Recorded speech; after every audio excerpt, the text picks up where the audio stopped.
इन्कलाब जिंदाबाद, क्रांतिशिव नाना पाटील जिंदाबाद।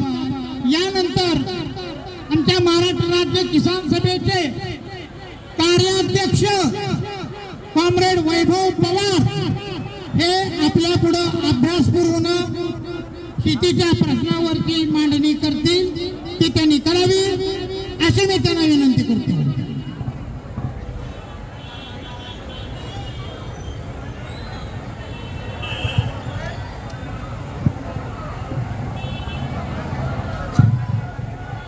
या ठिकाणी आमचे आदरणीय रामचंद्र तात्या लाड, त्याचबरोबर आमचे आदरणीय जिल्हा सचिव कॉम्रेड नंदकुमार हत्तीकर, त्याचबरोबर आमचे आदरणीय ज्येष्ठ शांताराम तात्या पवार, त्याचबरोबर इथं जमलेल्या सर्व शेतकरी बंधू आणि भगिनींनो, खऱ्या अर्थानं आपल्या ह्या भागातील जरी ऊस पीक मुख्य असलं तरी सुद्धा आपल्याला कुठल्याच पिकाला भाव दिला जात नाही। त्याचं कारण असं आहे, शेतकरी बंधू आपण एकत्र नाही, आपल्याला आपल्यामध्ये एकता नाही। आपल्याला आपण जर एक झालो तर जे मोजके बोटावरती मोजता येण्यासारखी जी लोक आपल्यावरती राज्य करतायत त्यांना आपल्याला थांबवता येईल। खऱ्या अर्थानं या देशाला स्वातंत्र्य मिळवण्यामागं अनेक देशातील स्वातंत्र्य सैनिक वीर झाले। अनेक स्वातंत्र्य सैनिकांनी इंग्रजांना या देशातून घालवण्यासाठी भरपूर प्रयत्न केले आणि या देशातून त्यांना बाहेर काढणंही त्यांना शक्य झालं। मात्र जे स्वातंत्र्यापूर्वी जे इंग्रज आपल्यावरती राज्य करत होते, आपल्यावरती जो अन्याय करत होते, तोच अन्याय पुढेही चालू राहिलेला आहे। मित्रहो, मला सांगायला अभिमान वाटतो, ज्या क्रांतिसिंह नाना पाटलांनी आपल्या देशासाठी लढले आणि देशाला स्वातंत्र्य मिळाल्यानंतरही ते लढले। ते का लढले तर या देशाला स्वातंत्र्य मिळाल्यानंतर ही काही लोकांचे प्रश्न सुटले नाहीत। त्यांना सत्तेत जाणं सोपं होतं, मात्र ते सत्तेत गेले नाहीत। अखिल भारतीय किसान सभेचं देशाचं नेतृत्व ज्या क्रांतिसिंह नाना पाटलांनी केलं, त्याच क्रांतिसिंह नाना पाटलांचे विचार घेऊन आम्ही चालत आहोत। कोणत्याही सत्तेची लालसा न ठेवता, कोणत्याही सत्तेचं विचार न करता आम्ही फक्त क्रांतिसिंह नाना पाटलांच्या विचारासाठी, शेतकऱ्यांच्या हक्कासाठी आणि सर्वसामान्य लोकांच्या लढ्यासाठी आम्ही लढत आहोत। खऱ्या अर्थानं आपलं जे मुख्य पीक आहे ऊस, आपण जी ऊस परिषद कुंडला घेणार आहोत, त्या ऊस परिषदेसंदर्भातील ही कोपरा सभा आपल्या भिलवडी गावामध्ये आम्ही घेतलेली आहे। खरं तर आम्ही या सभेचं कुठलंही जाहीर फलक आपल्या गावामध्ये न लावता ही सभा आम्ही आजच्या दिवशी ठेवली आणि या ठिकाणी आम्ही सभा घेत आहोत। याचं खरं कारण असं आहे की आपल्याला खरोखर ऊसाला दर मिळत नाही। मित्रहो, एक साधा सोपं गणित सांगतो। साधा सोपं गणित म्हणला तर ऊसाला दर आज खऱ्या अर्थाने दिला जात नाही। आपले उत्पन्न काढा, आपल्या उत्पन्नामध्ये आपल्याकडे कुणी 5-5, 10-10 एकराचे शेतकरी नाहीत, तर आपल्याकडे एकर, 2 एकर, 2.5 एकर, 3 एकर अशी शेतकरी आहेत। मात्र त्यामध्ये शेतीचं जर खरोखर जर आपल्याला उत्पादन खर्च काढायचा असेल तर त्यामागे आपला पगार सुद्धा आपल्याला धरणं गरजेचं आहे। किमान वेतन तरी किमान शेतकऱ्याला मिळालं पाहिजे, ह्या म्हणण्याचा मी आहे। कारण आज आपल्याकडे जो मजूर येतो, पुरुष असेल तर त्याला 500 रुपये हजेरी दिली जाते आणि जर महिला असेल तर तिला 300 रुपये हजेरी दिली जाते। तर त्या मजुरांना जी हजेरी मिळते ती तरी किमान शेतकऱ्याला मिळाली पाहिजे। मित्रहो, 800 रुपये प्रमाणे जर 362 दिवसांचा विचार केला तर किती होतात बघा। मित्रहो, त्याचप्रमाणे आपल्याला एकऱ्याला जो लागवडीवरचा खर्च वाढलेला आहे त्याची खरी कारण अशी आहेत, सरकारने त्यावरती अमाप जीएसटी लावलेला आहे। आमची मागणीच आहे की सरकारने कोणत्याही शेतकऱ्याला जीएसटी लावू नये, म्हणजे शेतकरी जे उपकरण वापरतो, ज्या वस्तू वापरतो, शेतकरी जे काय शेतीसाठी विकत घेतो त्यावरती जो सरकारनं अमाप जीएसटी लावलेला आहे तो पहिला सरकारनं हटवावा. इकडे कारखानदार तर आपल्याला लुटतायच, परंतु दुसरीकडे सरकार सुद्धा आपल्याला लुटते. या ठिकाणी मी गोरे इंग्रज आणि काळे इंग्रज हा उल्लेख का केला, त्याच्या मागचं खरं कारण असं मित्र हो, ज्याप्रमाणे गोरे इंग्रज आपल्या देशामध्ये व्यापार करायच्या उद्देशाने आले आणि आपल्यावरती राज्य करू लागले, त्याचप्रमाणे जे कारखाने आपण उभा केले ते काय कोणत्या साखर कारखानदारांनी नाही उभा केले, ते साखर कारखाने आपल्या पैशातून आपल्या हक्कातून आपण उभा केलेले आहेत. आपण त्या कारखान्यांचे शेअर्स विकत घेतले आणि त्या शेअर्सच्या माध्यमातून कारखाने उभा राहिले. कारखानदारांनी त्यांच्या जीवावरती कारखाने उभा केले नाहीत. कारखान्याला जी कर्ज मिळाली ती कर्ज कारखाना चालवणाऱ्यांच्या जीवावरती दिली नाहीत. ज्या सभासदांनी शेअर्स विकत घेतले त्या सभासदांच्या जीवावरती बँकांनी त्या साखर कारखान्यांना कर्ज पुरवली आणि हे कारखाने उभा राहिले. कारखाने उभा राहिल्यानंतर या देशामध्ये जे सहकारी तत्वावरती साखर कारखाने उभा राहिले, ज्या चालकांना आपण कारखाने चालवायला दिले त्यांनी ते मोडीत काढत स्वतःच्या नावावरती खासगीकरण करून घेतले. हे आपल्याला थांबवावं लागेल. या देशामध्ये होणारं सहकाराचं खासगीकरण आपल्याला थांबवावं लागेल. त्यासाठी आपल्याला सर्वसामान्य शेतकरी कुटुंबाला एकत्र यावं लागेल.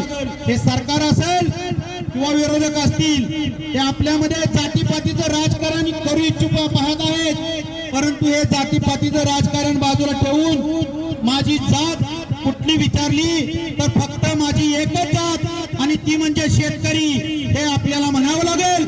तेव्हा कुठं आपण आपल्या उसाला भाव असेल किंवा आपल्या कुठल्याही उत्पादनाला भाव मिळेल. मित्र हो, खरं सांगायचं तर आपल्या उसाला दर दिला नाही की नाहीच, परंतु काटे किती मारले जातात त्याचा तर विचारूच नका. हिशोबाच्या बाहेर काटा मारला जातो, तर ही काटामारी सुद्धा आपल्याला थांबवली पाहिजे. मित्र हो, शेतकऱ्यांची कर्ज दिवसेंदिवस वाढायला लागली, त्याच्या मागचं खरं कारण आहे आपल्या उत्पादनावर आधारित खर्च आणि त्या उत्पादनावर आधारित आपल्याला शेतीमालाला भाव मिळत नाही. त्यामुळे शेतकऱ्यांची कर्ज दिवसेंदिवस वाढायला लागली. त्यामध्ये आरबीआय जी बँक आहे त्याचे नियम आहेत शासनाचे की शेतकऱ्याला 4% व्याजदराने कर्ज पुरवलं जावं, मात्र शेतकऱ्याला कुठलीही नॅशनलाइज बँक कर्ज देत नाही. मित्र हो, त्यामुळं शेतकऱ्याला सोसायटीतून कर्ज घ्यावं लागतं.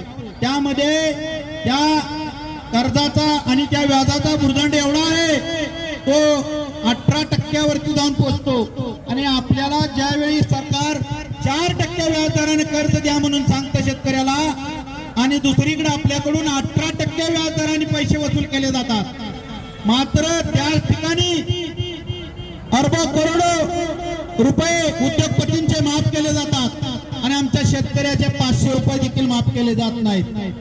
अरे आमचा हक्काच आहे ते तरी आम्हाला द्या. वर्षभर राबणार आम्ही, कष्ट करणार आम्ही, 16-18 महिने ऊस आमच्या शेतामध्ये आम्ही पिकवणार आणि त्याचा भाव मात्र दुसरा कुणी जरी ठरवणार. हे योग्य आहे का हो? ज्या कंपनीचा प्रोडक्ट तयार केला जातो त्या प्रोडक्टचा भाव ती कंपनी ठरवते. मग मला सांगा, शेतीमाल आपण पिकवतो, रात्रीला दिवस करतो, रात्र बघत नाही, दिवस बघत नाही, ऊन बघत नाही, पाऊस बघत नाही आणि आपण रात्रंदिवस कष्ट करून घाम गाळून आपण जो पिकवलेला माल आहे त्या मालाचा भाव मात्र दुसरे ठरवतात. हे सगळ्यात मोठं दुःख आहे. आपल्याला हे थांबवावं लागेल आणि हे जर थांबवायचं असेल तर मित्र हो, आपल्याला एक व्हावं लागेल आणि एकजुटीनं लढावं लागेल. ज्या क्रांतिसिंह नाना पाटलांचा आत्मा तुमच्यासाठी लढला आणि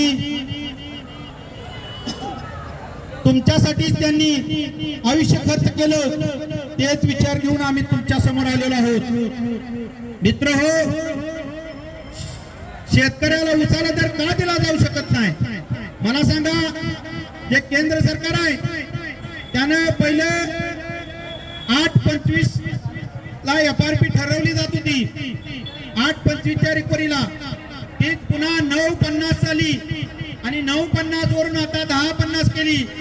मला सांगा, हा आपल्यावरती अन्याय नाही का? एकीकडे सरकार महागाई वाढवतंय आणि इकडे आमचं मात्र हिसकावून घेतंय. अरे, आम्ही पण माणूस आहोत, आम्ही ह्या जगाला पोचतो आहोत, तुम्हाला पोचतो आहोत. आम्ही जर शेती करणं बंद केलं तर तुम्ही जगणार आहे कशावर?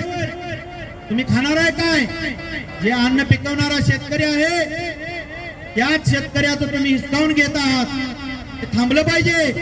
आणि हे थांबवायचं असेल तर मित्र हो, आपल्याला जात पात धर्म पंथ न मानता आपली जात एकच आणि ती म्हणजे फक्त शेतकरी आणि शेतकरी. हे आपल्याला म्हणावं लागेल आणि आपल्याला या रणांगणात उभा राहावं लागेल.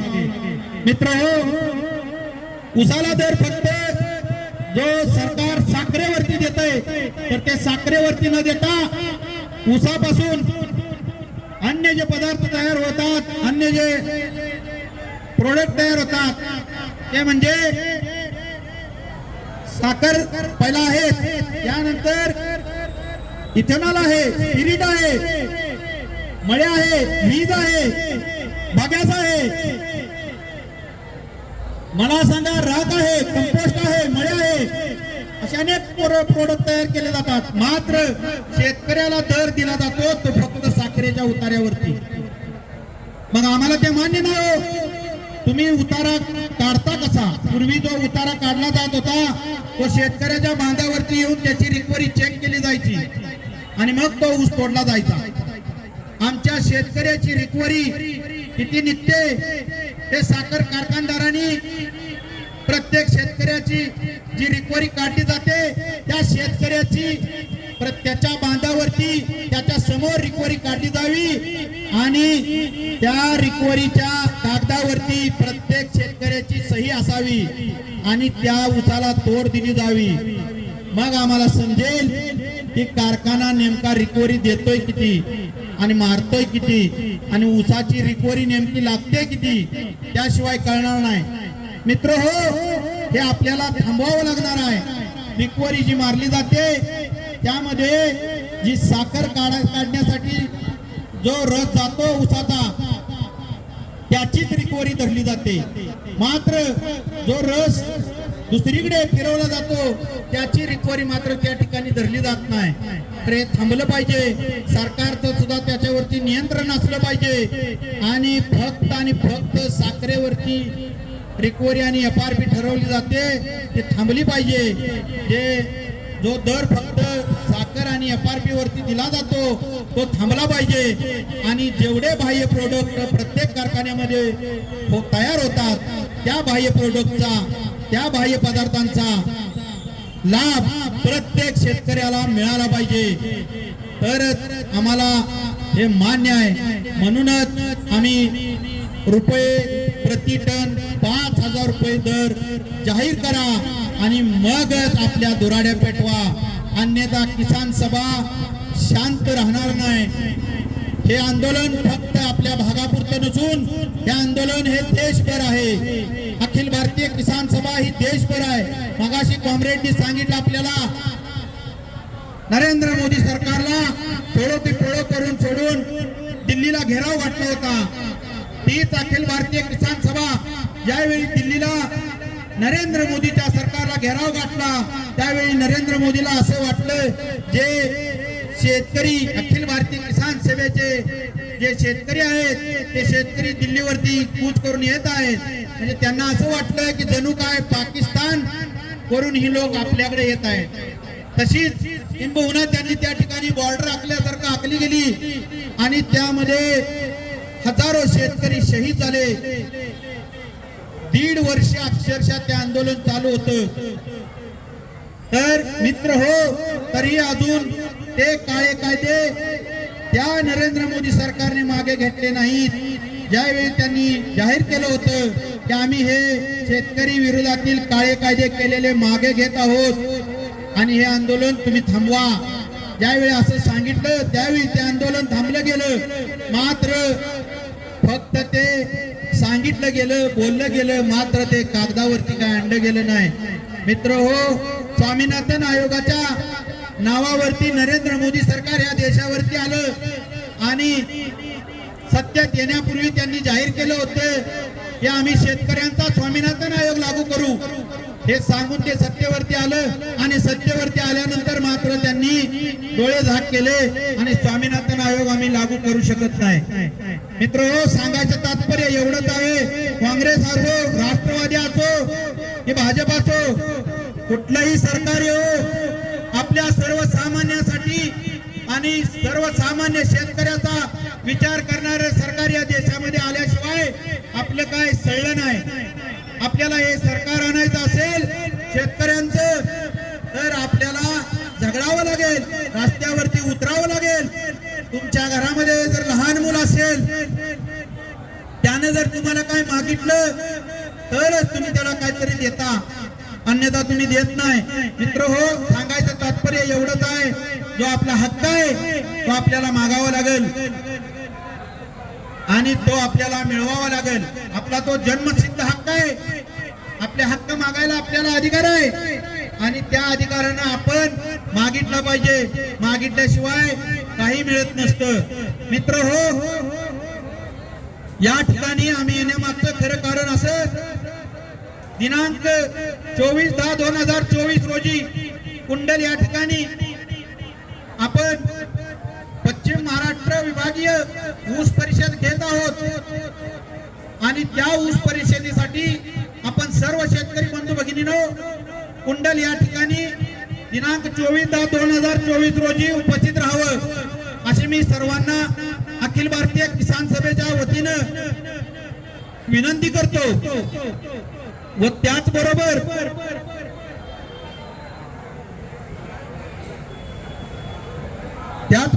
त्या ठिकाणी येणारे जे नेते आहेत ते राज्यस्तरीय मोठे वक्ते कुंडल या ठिकाणी ऊस परिषदेला पूर्ण महाराष्ट्रातून येणार आहेत. तरी सर्व शेतकरी बंधू भगिनींनो आपण त्या ठिकाणी उपस्थित राहावं. ही आपली फक्त विभागीय ऊस परिषद आहे आणि जी महाराष्ट्राची जी ऊस परिषद होणार आहे ती जिल्हा अहमदनगर या ठिकाणी सेंटरला संपूर्ण महाराष्ट्राची ऊस परिषद घेतली जाणार आहे. आणि पुन्हा एकदा सांगतो, महाराष्ट्रातील कुठल्याच साखर कारखानदारांनी जोपर्यंत 5,000 रुपये दर जाहीर करणार नाही तोपर्यंत कुठल्याच कारखान्यांनी दुराडी पेटवायचं धाडस करू नये.